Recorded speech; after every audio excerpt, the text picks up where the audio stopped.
Lone Pantheist. This is going to be a reply to Zombie Picture Show about some of my comments I made. It was your perspective is, or you have more of a pantheistic perspective. You just don't know it yet. Which is not an exact quote, but yeah. Granted, I probably did kind of sort of make the assumption there, but I'm just going to try to help clarify what pantheism is, at least from my perspective. Keep in mind, pantheism has many perspectives. Mine is more of a scientific, naturalistic pantheism, and I'll go ahead and explain that here. The pantheist views the universe as a system, which it is, an interactive system, and the interactions carried out within from the time of the Big Bang till now and even into the future. We all did come from the Big Bang, the same source that was the origin, but we are all still part of the interaction, interacting with the entirety of the universe around us from space, time, matter, energy, and things like that. Now, I'm going to get into the history of like gods and stuff like that. All primitive gods come from nature. Okay, they've all had a naturalistic sort of purpose or a naturalistic power they dominated. So that is one of the reasons why we use nature. We say that nature is God because it was the original. It was sort of the template, if you will, of the gods. It is from which all the gods emerged. That's all where they got their power. You have the split of night and day, which eventually becomes a world of light and a world of darkness, and the earth is stuck in the middle of the switching of the two. And then you eventually get heaven and hell out of that. Now, the prospect of the consciousness, and this is where we're going to get to more of the understanding of scientific pantheism, as we understand pantheism today. Consciousness is a byproduct of you. Okay, you are a product of the universe. Therefore, your consciousness is a product of the universe.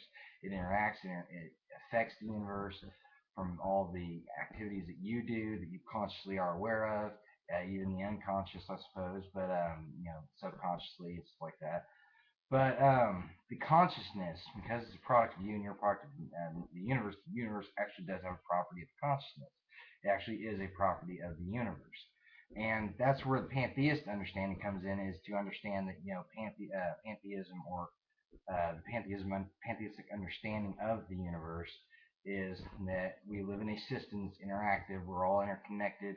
It's all the same origin, and it has a product of consciousness through us.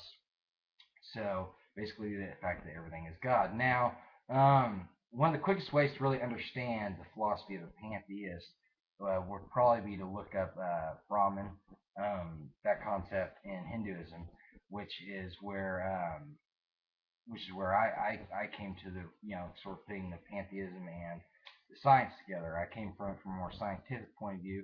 Then I went to a philosophical, spiritual side, and that's when I finally became a pantheist. I didn't realize the name until it's been about I'd say 5-6 years now, and then I finally just referred to myself as a pantheist. Now, so that is what a pantheist thinks. That's the bottom line of pantheism. Like I said, all the gods and gods that ever existed have properties in nature, therefore they were extracted from nature. And in a way, the Hindus refer to reality as Brahman, and all the gods come from Brahman. We all come from Brahman. We are Brahman.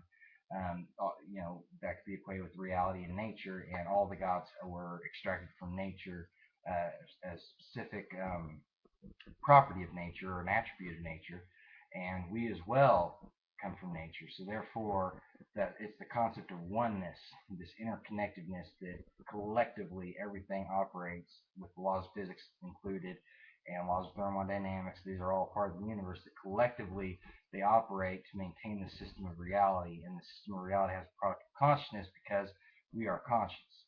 So therefore, that is how pantheists views the world. When we refer to nature and the universe as God and ourselves as God, that's what we're talking about. We're talking about the whole system of it all, even from a very scientific perspective. Now, there are other spiritual versions of it, but spirituality, in a sense, we tend to use sort of kind of the naturalistic scientific pantheist uses more sort of like a natural feeling toward the natural world.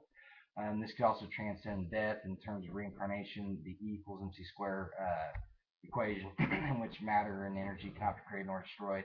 Therefore, matter just gets recycled back, and you kind of look at that as reincarnation. That's how I would view it. But that's basically the bottom line of pantheism. If you can understand that, just look up Brahman, stuff like that. You understand the concept and even science, string theory perhaps, then you'll understand where pantheism or where pantheist is coming from. And I think you are kind of you do understand pantheism. Yeah, you just you don't know it yet. So I'll do that again. But anyway, so I hope this cleared some things up about pantheism. Anyway, have a good day, you two, and see y'all later.